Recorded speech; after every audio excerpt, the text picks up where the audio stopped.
회장님 안녕하십니까? 이데일리 초대석의 유재입니다. 요즘 코로나19 신규 확진자와 사망자 수를 매일매일 확인을 하면서 많은 분들이 두려움과 안타까움을 느끼고 계실 겁니다.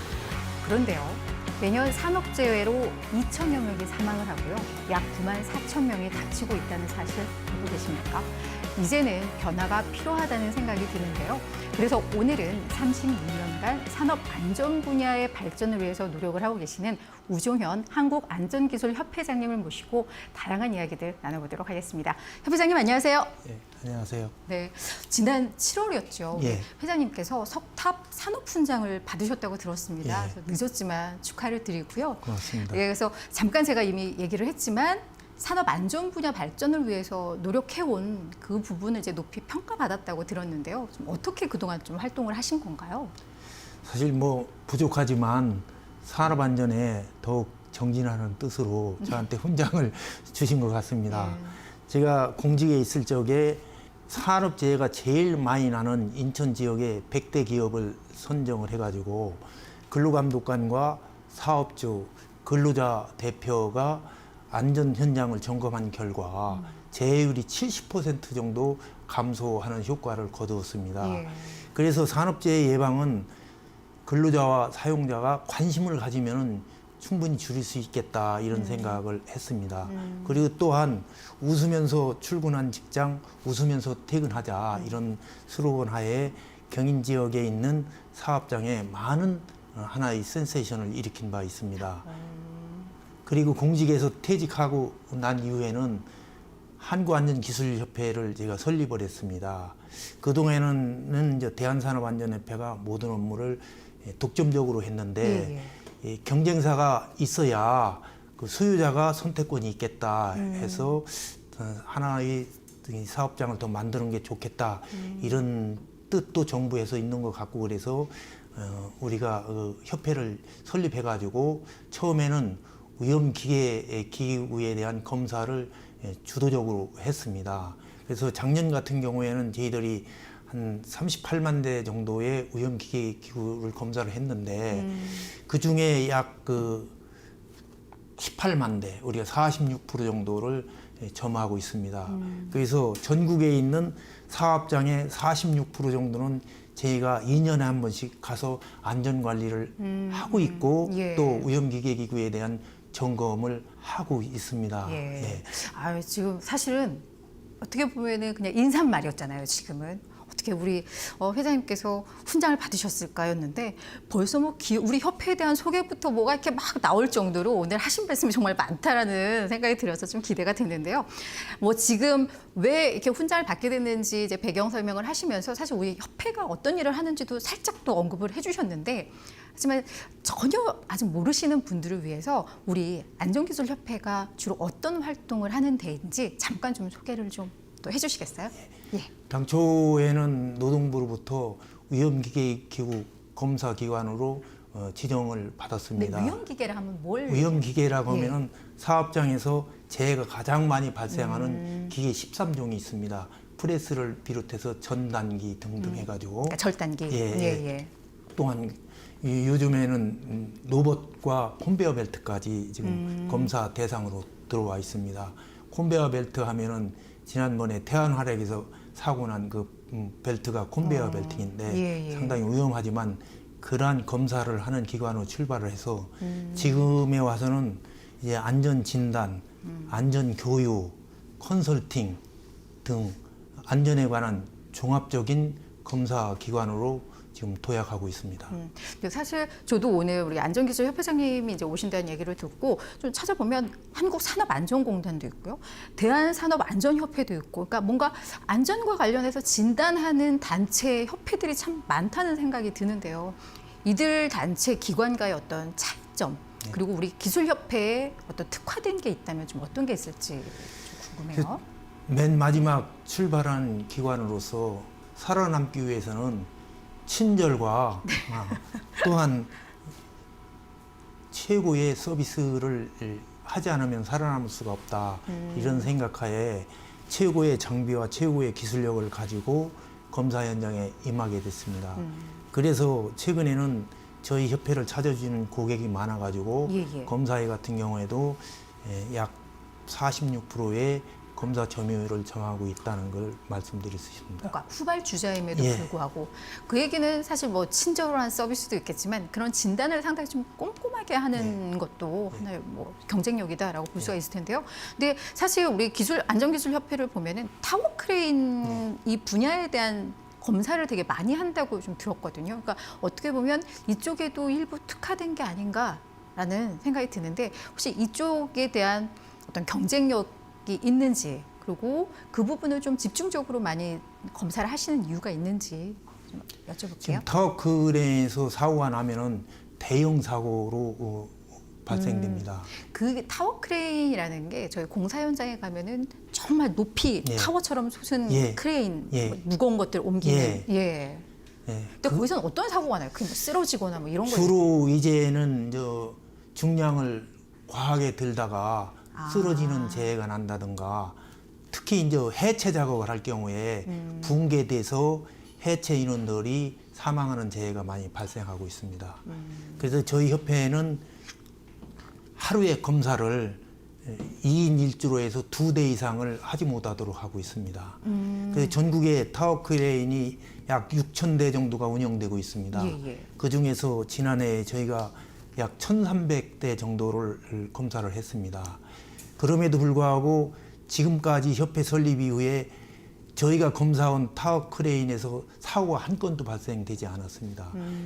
다시 말하면 검사를 꼼꼼히 하고 그러네요. 특히 타워 크레인의 그 크랙, 금간 부분이 있는지 없는지 이런 부분을 비파하게 검사를 통해서 완벽하게 잡아내고 있고 또 요즘에는 짜깁기 그 타워 크레인이라는 게 있습니다. 예. 타워 크레인, 고물 타워 크레인을 뭐 2대, 3대를 해체해가지고 필요한 부분만 다시 조립해서 예. 사용하는 경우가 있습니다. 그래서 그러한 경우에는 등록증의 번호하고 또 타워 크레인에 있는 그 번호하고 번호가 일치되는지 등등을 확인해가지고 불량 크레인을 퇴출하는 사업에 우리가 전적으로 노력을 하고 있습니다.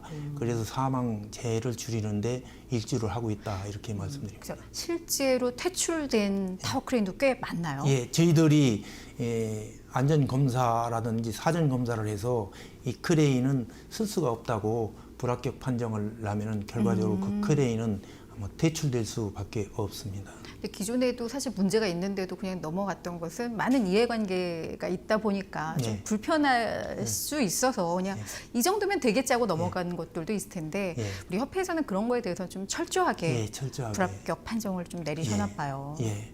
그리고 검사를 여러 대 하다 보면은 아무래도 수도 놓치는 있죠. 부분이 예. 있고 또 타워 크레인이라는 게 높이가 150m, 200m까지 올라가는 그런 크레인, 대형 크레인들이 있는데 예. 거기에 검사원들이 일일이 올라가서 타워 크레인 날개까지 가서 다 점검을 해야 됩니다. 그래서 실질적으로 저도 타워 크레인을 타봤는데 정말로 올라갈 때는 올라갔는데 내려올 적에는 두 다리가 떨려서 그러니까. 정말 애를 먹은 적도 있습니다. 그와 같이 어렵고 난이도가 있는 검사기 때문에 우리는 하루에 2대 이상은 절대 하지 못하도록 하고 요즘과 같이 비가 오거나 태풍이 온다든가 아니면 눈이 온다든가 날씨가 추우면은 또 검사를 하지 못하도록 지시를 하고 있습니다. 그래요. 그러니까 저도 얘기를 듣다 보니까 검사 인력들의 안전도 보장을 해야 아, 되겠구나라는 예. 생각이 좀 드네요. 가장 중요한 게 저는 검사를 안 해도 좋지만 안전에 우선이다. 그렇죠. 왜? 안전을 관리하는 우리 협회에서 대형 사고가 난다 하면은 예. 그건 말이 안 된다. 그래서 맞아요. 우선 우리 직원의 안전에 우선을 두고 검사에 임하도록 그렇게 조치를 하고 있습니다. 예. 근데 우리 기술협회가 사실 예전에는 이런 안전 점검 중심으로 좀 이루어지다가 우리 회장님께서 오시고 나서 안전 교육 분야를 또 열심히 추진하고 계시다라는 얘기를 들었거든요. 그래서 이 교육 부분에 힘을 쓰시는 이유가 또 좀 궁금하고요. 이런 교육의 효과가 확실히 좀 있는지.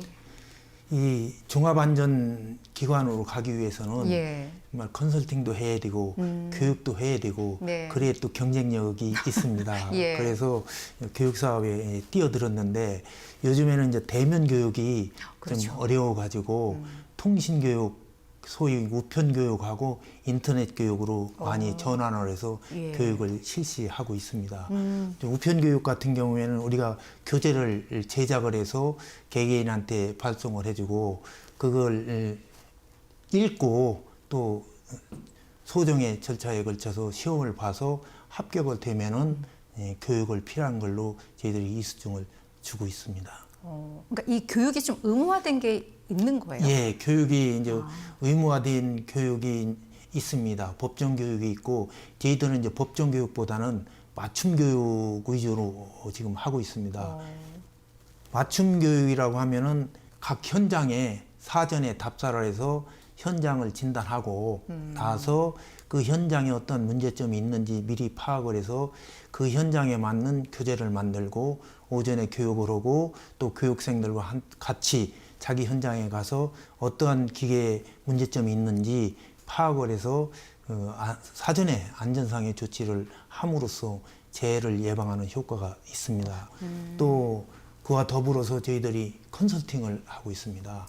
그래서 컨설팅을 해서 우리가 그 사업장에 상주하면서 그 사업장의 안전관리팀하고 같이 안전 업무를 같이 합니다. 그래서 D그룹 같은 경우에는 저희들이 1년간 가서 안전관리를 같이 하면서 재해율을 60% 이상 감소를 해줬습니다. 그래서 효과가 있네요. 예, 그룹 회장한테 가서 저희들이 그 평가 보고도 다 하고 그런 결과가 있습니다. 예. 그리고 이번 지부는 조금 예민할 수도 있는데요. 우리 정부가 이제 또 친노동 정부로 많이 평가를 받고 있는데 그렇다 보니까 2022년까지 이제 산재 사망을 절반으로 좀 줄이기 위해서 이제 산업안전보건법도 개정을 했고 이게 올해부터 이제 시행이 되고 있잖아요. 근데 현장에서 느끼셨을 때 그 개정 법안이 실제 산재를 줄이는데 효과가 있다고 보시는지, 그리고 이게 조금 더 완성되기 위해서 어떠한 또 절차, 어떠한 과정이 또 필요하다고 보시는지 좀 말씀해 주세요. 지금 산업안전보건법 개정에 따라서 사업장에서는 굉장히 그 원성이 높은 게 사실입니다. 너무 깐깐해졌다. 예, 예.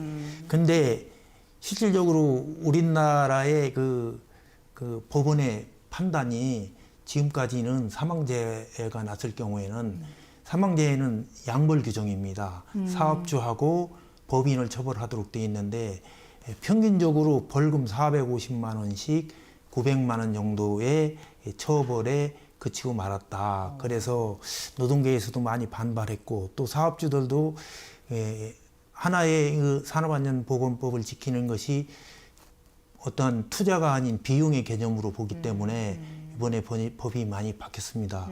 또 미국 같은 경우에는 우리나라에서 현대자동차의 1차 밴드인 A사가 미국에 가서 자동차 부품을 만들다 히스패닉의 근로자가 하나 사망을 했는데 우리 돈으로 30억 정도의 페널티를 먹은 바 있습니다. 너무 좀 다르네요. 예, 그래서 그런 그 미국이나 선진국은 중대 사망사고가 났을 경우에는 벌칙을 강하게 해서 이 사람이 죽지 않도록 사전에 안전조치를 할 수 있도록 이렇게 강화를 하고 있습니다. 그래서 우리도 그런 추세에 맞춰서 지금 그런 쪽으로 가고 있는데 아직까지는 우리나라에서는 좀 받아들이려고 하는 자세가 아직 사업주들이 안 된 것 같습니다. 그래서 당분간은 경기도 어려운 상황에서 법까지 그렇게 강화되니까 불만이 많은 건 사실이고 또 일부는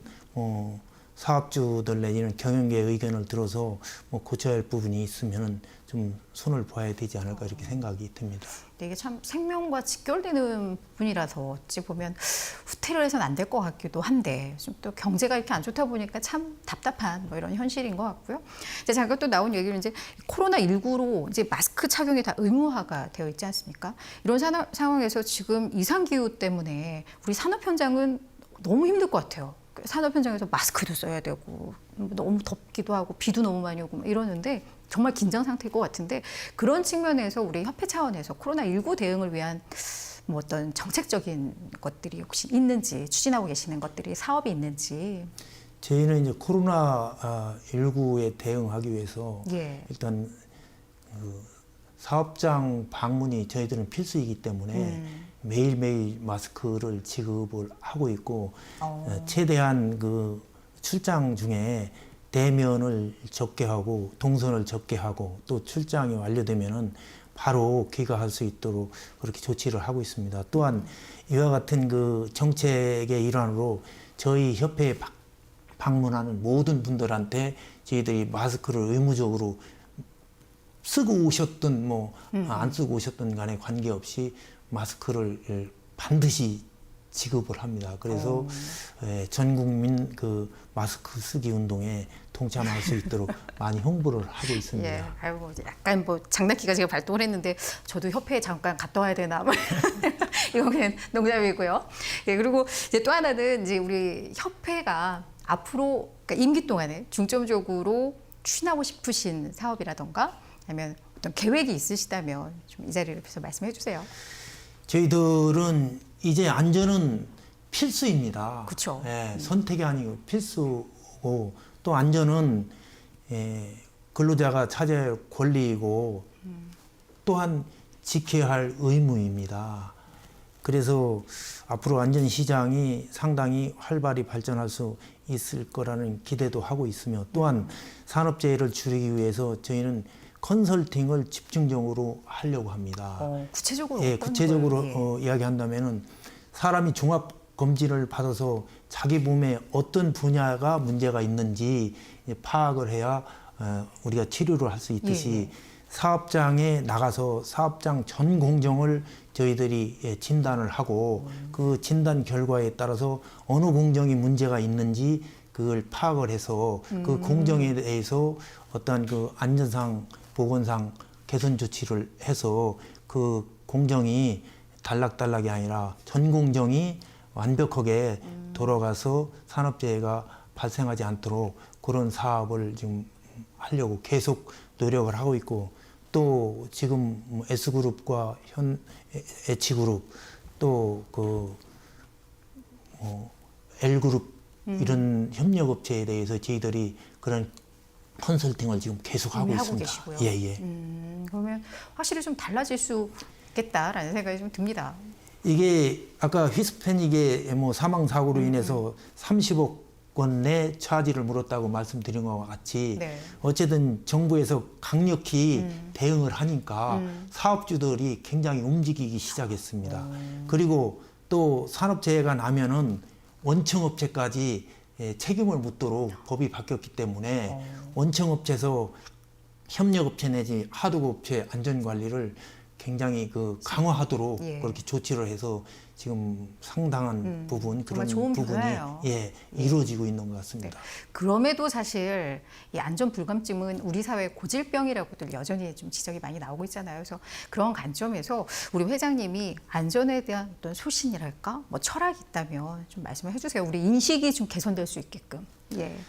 안전 문화는 정말로 두 번, 세 번 말해도 뭐 과하지 않은 말입니다. 그래서 우리가 그 사업장에 가보면은 매일 하는 작업이니까 우리는 뭐 이렇게 해도 돼 이런 생각을 가지고 계속 그런 작업을 하고 있습니다. 그래서 안전에 대한 의식 전환이 필요한 때입니다. 물론 우리나라는 뭐 초등학교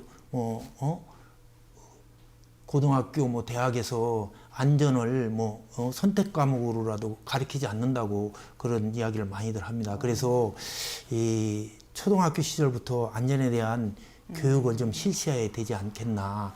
그래서 지금 대기업에 가서 안전 담당 그 임원들을 뵈면은 좌불안석입니다. 거기에서 중대재해가 난다든가 그러면은 책임을 묻기 때문에 굉장히 고민을 많이 하고 있습니다.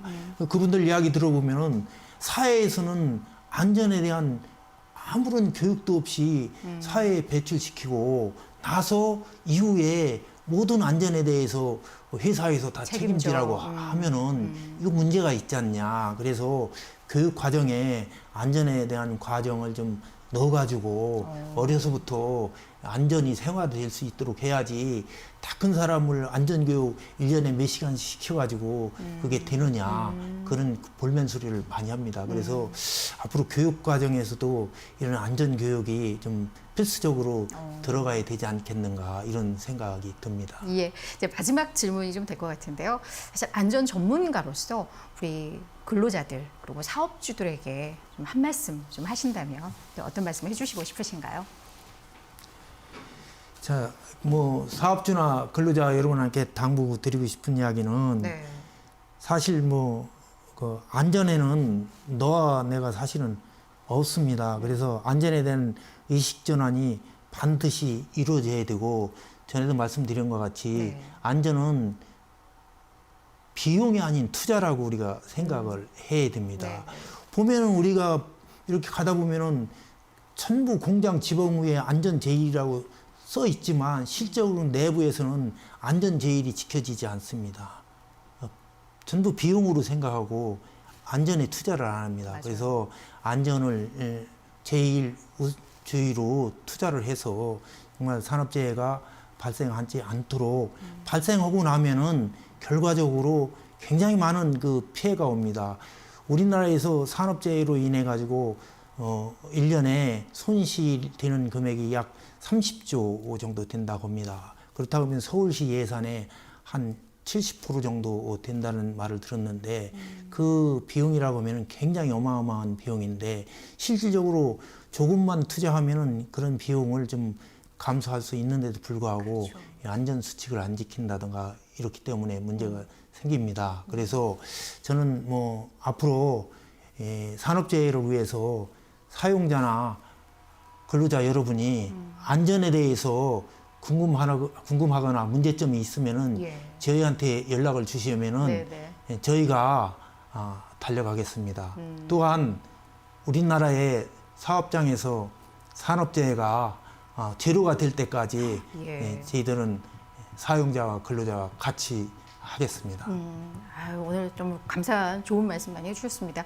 이 산업재해 사망률이 우리나라가 1위라는 얘기를 맞습니다. 들었어요. 정말 너무 불명예스러운 건데 우리 협회와 우리 정부와 뭐 근로자, 사업주 모두가 다 힘을 합쳐서 이런 불명예를 좀 벗어나고 산업재해로 우리의 가장들을 잃는 뭐 이런 슬픔들이 없었으면 하는 바람을 또 여기서 얘기하면서 오늘 정리를 하겠습니다. 오늘 함께해 주셔서 고맙습니다. 감사합니다. 고맙습니다. 예.